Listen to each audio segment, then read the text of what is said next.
अब बातचीत करेंगे टीम लीड्स में। जैसा कि हमने आज कहा कि हम टीम लीड्स के मैनेजमेंट से बातचीत करने वाले हैं और कंपनी के मुताबिक 2 रिपोर्ट जिन्होंने पेश की उसमें से एक रिपोर्ट आई है मीडिया सेक्टर्स की, जिसमें फ्रेशर्स की हायरिंग में हल्की सी सुस्ती दिख सकती है। साथ ही वर्कफोर्स में महिलाओं की भागीदारी पर एक रिपोर्ट आई है और पूरी रिपोर्ट पर हम लोग बातचीत करेंगे कंपनी के एडटेक सेगमेंट के सीईओ शांतनु रूज से और डिजिटल सेगमेंट की सीईओ नीति शर्मा से। बहुत बहुत शुक्रिया आप दोनों का हमारे साथ जुड़ने के लिए। तो एक एक करके दोनों रिपोर्ट आई, फिर मैंने रिक्वेस्ट की कि हम लोग दोनों से बात करनी चाहिए क्योंकि बहुत ही इंटरेस्टिंग दोनों रिपोर्ट्स हैं। नीति जी, आपसे शुरुआत करते हैं। ये जो विमेन पार्टिसिपेशन की रिपोर्ट आपकी तरफ से आई है, इसकी मेन हाईलाइट क्या है? तो नीरज, ये जो रिपोर्ट है हमारी वो स्पेसिफिकली टेक वर्कफोर्स में विमेन पार्टिसिपेशन की रिपोर्ट है। अगर आप देखें कि अभी भी 34% के आसपास फ्रेशर्स ग्रेजुएट, जो फ्रेशर ग्रेजुएट्स होते हैं, वो विमेन वर्कफोर्स पार्टिसिपेशन है। बट जैसे जैसे औहदा बढ़ता रहता है या ग्रेड्स बढ़ते रहते हैं, right from freshers to about board room, 34% actually वो 8% हो जाता है in the tech workforce itself. So what we are trying to do with this report is कि खाली ये नहीं है कि कितना परसेंटेज है या कहाँ कहाँ नौकरियां हैं, किस टाइप के स्किल्स हैं, बट ऑल्सो कि किस टाइप की आप सुविधा दे सकते हैं विमेन को, बिकॉज ये एक सेगमेंट है जो टैप करना जरूरी है। एम्प्लॉयर्स को प्रॉब्लम होती है टैलेंट की, कि मतलब हमको कहीं नहीं मिल रहे लोग, स्किल्ड लोग नहीं मिल रहे हैं, टैलेंट क्रंच होता है। बट अगर हम एक विमेन सेगमेंट का भी टैलेंट के हिसाब से देखें तो काफी बड़ा हमको टैलेंट पूल मिल सकता है, which is skilled, which has the right attitude to work and are flexible to do a lot of things जो कंपनीज को चाहिए। सो हमारी रिपोर्ट प्राइमरी नीरज यही फोकस कर रही है कि कैसे हम विमेन वर्कफोर्स इन टेक को बढ़ा सकें। आपने कहा कि विमेन वर्कफोर्स शुरुआत में तो आते हैं, एंट्री लेवल से धीरे धीरे जाते हैं, लेकिन जैसे जैसे वो ऊपर जाते हैं कम होते जाते हैं। क्या रीजन है इसका? ये एक जेंडर बायसनेस है क्या? डिस्क्रिमिनेशन होता है? आई थिंक वो एक बहुत छोटी चीज है in the tech industry, right? If you look at it, जैसे फ्रेशर्स होते हैं जो लड़कियां जो होती हैं अबाउट 26-27 में शादी हो जाती है, then they change locations in some cases, then they have child, so there is this whole period between let's say their early 30s to about 45, जहाँ पे फैमिली के ऊपर भी फोकस उतना ही जरूरी होता है जितना काम पे फोकस होता है।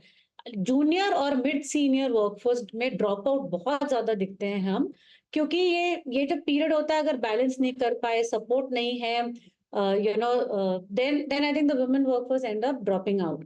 इसका एक बहुत बड़ा कारण है। दूसरा ऑफ कोर्स कारण इन टेक में इतना नहीं दिखता है कि what you are talking about as gender discrimination, but I think companies को अगर सपोर्ट कर पाए वुमेन वर्कफोर्स को, देन ये जो ड्रॉप होता है वो हम एक्चुअली काफी कम कर सकते हैं, क्योंकि कई कई कंपनीज में फ्लेक्सिबिलिटी नहीं हो पाती है, कई कंपनीज में ये सपोर्ट नहीं होता है। ऑफ कोर्स हॉलीडेज हैं अभी, for child birth also the 6 month period that women get, so that is helping a lot of women as well. But between these age groups that I'm talking about, ये जो care giving का जो role होता है, जो primarily Indian societies में women का होता है, उसके कारण काफी हाई ड्रॉप आउट रेशियो देखते हैं। आप अगर देखेंगे रिपोर्ट में भी ये बताया गया कि 34% एंट्री लेवल पे है फ्रेशर्स का, लेकिन लेट्स से लीडरशिप तक पहुंचते पहुंचते 11% हो जाता है, और बोर्डरूम में तो खाली 8% वुमेन है, even in the tech industry. So ये क्योंकि बहुत बैलेंसिंग एक्ट है फॉर वुमेन, इट्स इम्पोर्टेंट कि कंपनीज ये सपोर्ट कर पाए, अदरवाइज ये ड्रॉप मुझे एक चीज समझाइए, जैसे जब फ्रेशर आई लड़की या धीरे धीरे ऊपर गई, तो आई एज्यूम कि अराउंड 40 वो उस लेवल पे पहुंचते होंगे जहाँ पे बहुत डोमिनेंट रोल है, टीम लीडर हैं या और सीनियर पोजीशन में गए।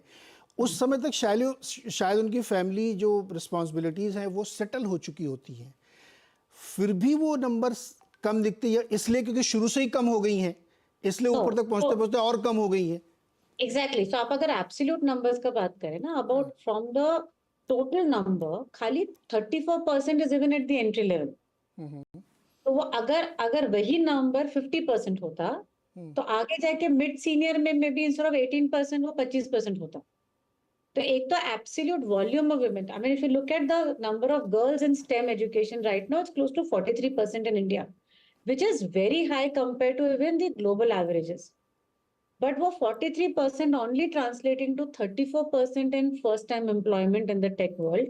And then तो like you said कि मतलब 40-45 तक में भी वो एक थोड़ा फैमिली का भी जो केयर गिविंग रोल होता है वो कम हो जाता है, बट which means कि अगर if I have dropped out, I need to come back into formal employment. And काफी टेक कंपनीज के पास ये स्कीम्स हैं, ये प्रोग्राम्स हैं of bringing women back after a child break और whatever sabbatical they take. लेकिन वो हमको बहुत ज्यादा एक्सपैंड करना पड़ेगा। We have to be open कि किस टाइप के स्किल्स में हम उन महिलाओं को वापस अंदर ला सकते हैं, किस टाइप से उनको अपस्किल कर सकते हैं, अपग्रेड कर सकते हैं, या इवन जब वो ब्रेक पे हैं क्या वो शॉर्ट टर्म प्रोजेक्ट्स कर सकते हैं, sort of a gig or a part time kind of a ji work नीति, ताकि मुझे ये समझाइए कि टेक्नोलॉजी सेक्टर खासतौर पर जिसकी हम लोग चर्चा करें, जिस पे आपकी रिपोर्ट भी है, उसमें अगर हम और जोड़ लें तो रिटेल या बहुत सारे सेक्टर्स हैं, क्या ये कंपनियां एक इकोसिस्टम नहीं बना पा रही हैं? क्या वो एक ऐसा इन्वायरमेंट नहीं क्रिएट कर पा रही हैं जिससे लड़कियां, महिलाएं ज़्यादा देर तक या ज़्यादा लंबे समय तक वो काम कर पाए? ड्रॉप आउट रुके पहला, बावजूद इसके कि गवर्नमेंट बहुत एनेबलर बन रही है, उसने 6 मंथ की मैटरनिटी लीव कर दी है, महीने में भी आप 1-2 लीव ले सकते हैं, इतना फ्लेक्सिबल हो गए हैं, उसके बावजूद अगर ये नहीं हो पा रहा है तो फिर कुछ बड़ी कमी दिख रही है क्या? नहीं, देखिए आई थिंक द शॉर्टफॉल जो आप कमी बोल रहे हैं is is not in one company और टू कंपनी, हमें एक पूरा एज एन इंडस्ट्री इकोसिस्टम बनाना है। क्योंकि ये जो भी टेक की स्टेम की जो हायरिंग है महिलाओं की और ऑब्वियसली पुरुषों की, is not just in the tech industry but non tech industries में भी है। बीएफएसआई हायर कर रहा है, रिटेल हायर कर रहा है, लॉजिस्टिक्स ई कॉमर्स हायर कर रहा है, क्योंकि ये सभी कंपनीज अपने ही बिजनेसेस में एक टेक डिपार्टमेंट बना रही हैं।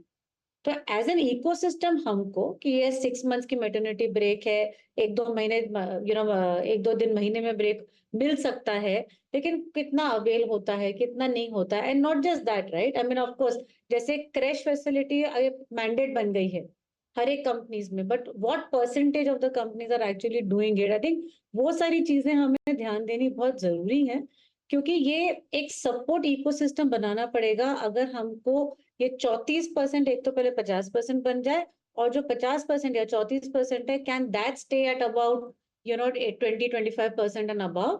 उसके लिए कंपनियां कर रही हैं, आई थिंक सब कंपनियां अपने हिसाब से थोड़ा बहुत कर रही हैं, बट एक at the end at a industry level और एक कंट्री लेवल एक ऐसा इकोसिस्टम, अगर आप समझिए कि एक छोटे टाउन की बात करूं मैं, जहाँ पे टेक्नोलॉजी कंपनी है, स्टार्टअप है, टेक स्टार्टअप है समझिए, अगर वहां पे किसी महिला को 1-1.5 घंटा ट्रैवल करके जाना पड़े, सबसे पहले वही एक डेटरेंट हो जाएगा कि नहीं, मैं घर छोड़ के 1.5 घंटा ट्रैवल करूंगी, वापस 1.5 घंटा आऊंगी, उसमें मेरा दूसरा काम हो सकता है, so it's okay, I will not take the job.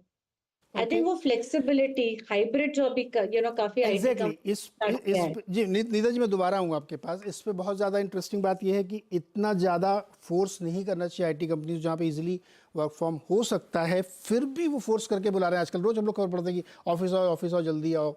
इस पर हम आगे एक बातचीत करेंगे, एक बहुत इंटरेस्टिंग बुक की भी मैं आपसे जिक्र करूंगा, लेकिन चलते हैं अभी रूस साहब के पास। रूस साहब, आपने एक रिपोर्ट जारी की है जो मीडिया सेक्टर पे है खास तौर पे। इसमें दिख रहा है कि पिछले H1 की तुलना में थोड़ा कम है, ठंडा है माहौल, क्यों? ठंडा, एक्चुअली सर ठंडा ना कहा जाए नीरज जी, इसको एक्चुअली ये जो हमारा रिपोर्ट है ये सिर्फ फ्रेशर्स हायरिंग सेंटिमेंट को दर्शाता है।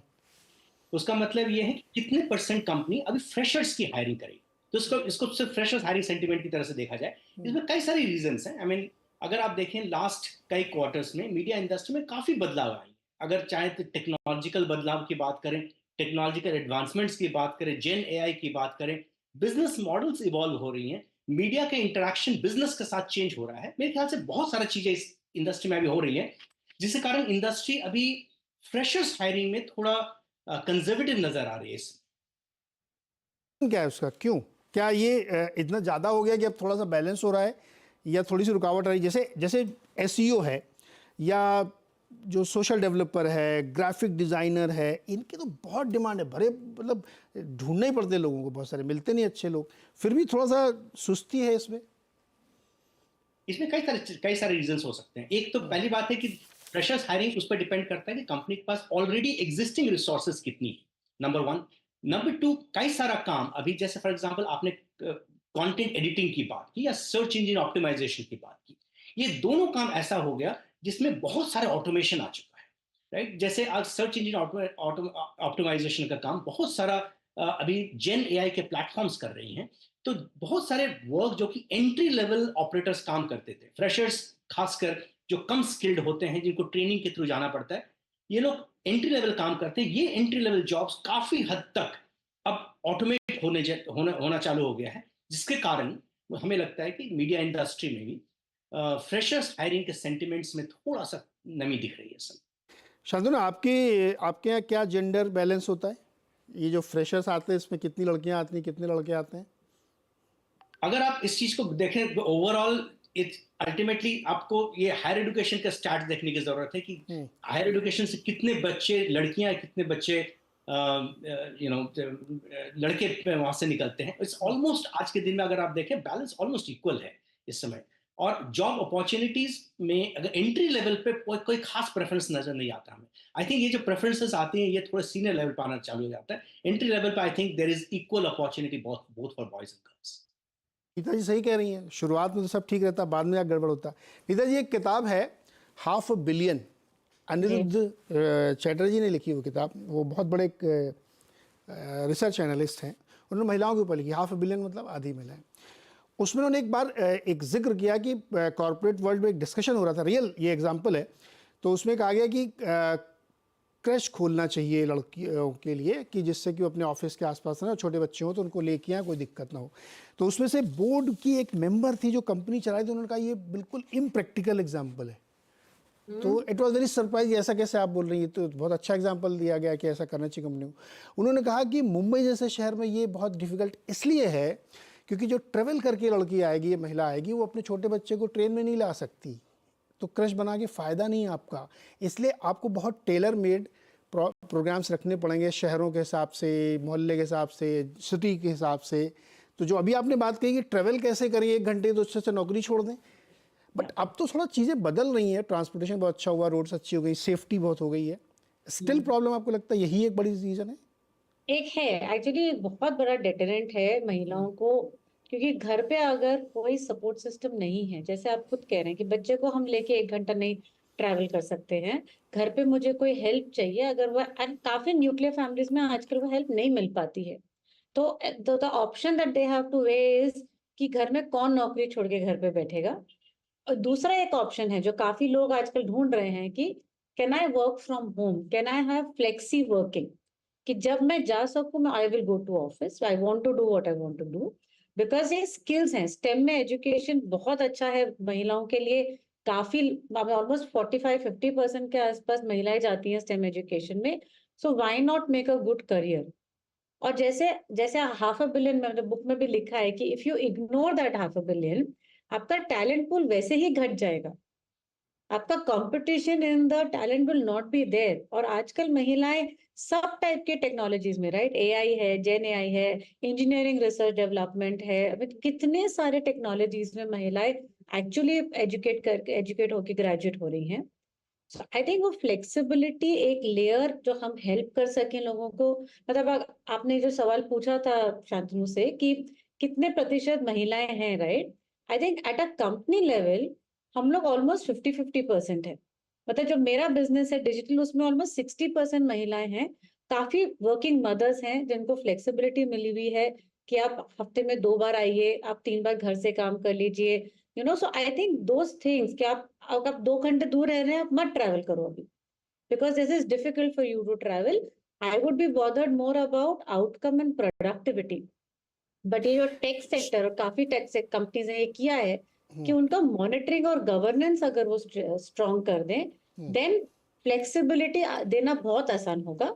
एंड आई हम while we're talking work women in workforce, it's unfair, I mean, I don't want to be sound like a feminist. It's unfair कि आप खाली खाली महिलाओं को फ्लेक्सिबिलिटी दे रहे हैं। या एग्जैक्टली। आजकल इन अर्बन सिटीज पुरुष पुरुष भी काफी केयर गिविंग काम कर रहे हैं, घर पे भी मॉनिटर कर रहे हैं। बिल्कुल। अच्छा, मुझे शांतनु जी से एक छोटा सा जवाब चाहिए। शांतनु जी, क्या जो मैनेजमेंट है वो हायरिंग में कोई प्रेफरेंस रखते हैं? कि आप लोगों ने कैसा ऐसा फील किया, चूँकि आप लोग कंसल्टेंट हैं, देखते होंगे, ऐसा कुछ कभी महसूस किया आपने शांतनु जी? हमने इस चीज का महसूस नहीं किया नीरज जी आज। अगर देखा जाए आज के दिन में टॉप मैनेजमेंट के नजर से देखा जाए तो आई थिंक इसको इस समय कॉम्पिटेंस को ज्यादा प्रेफरेंस दिया जाता है rather than कि जेंडर किस बात की है। I Perfect. Think there is a clear understanding कि महिलाएं actually as competent as male members are. I think there is no confusion on that matter in any management teams. अगर इस देश को वाकई 2047 तक बहुत बड़ी इकॉनमी बनना है तो जो 50% पार्टिसिपेशन है आपका प्रोडक्टिव एज ग्रुप का, उसमें आधी महिलाएं हैं। उनको अगर आप एक बढ़िया इकोसिस्टम नहीं देंगे तो मुश्किल होगी। ये दोनों रिपोर्ट उस तरफ इशारा करती है कि शुरुआत तो ठीक होती है लेकिन धीरे धीरे ऊपर जाते हुए वो पार्टिसिपेशन कम होता है, तो हमें पूरा डेमोग्राफिक डिविडेंड नहीं मिलता है। आप दोनों लोगों का बहुत बहुत शुक्रिया ये रिपोर्ट हमारे साथ शेयर करने के लिए, जानकारी देने के लिए। बहुत बहुत धन्यवाद हमारे साथ जुड़ने के लिए। Thank you. एक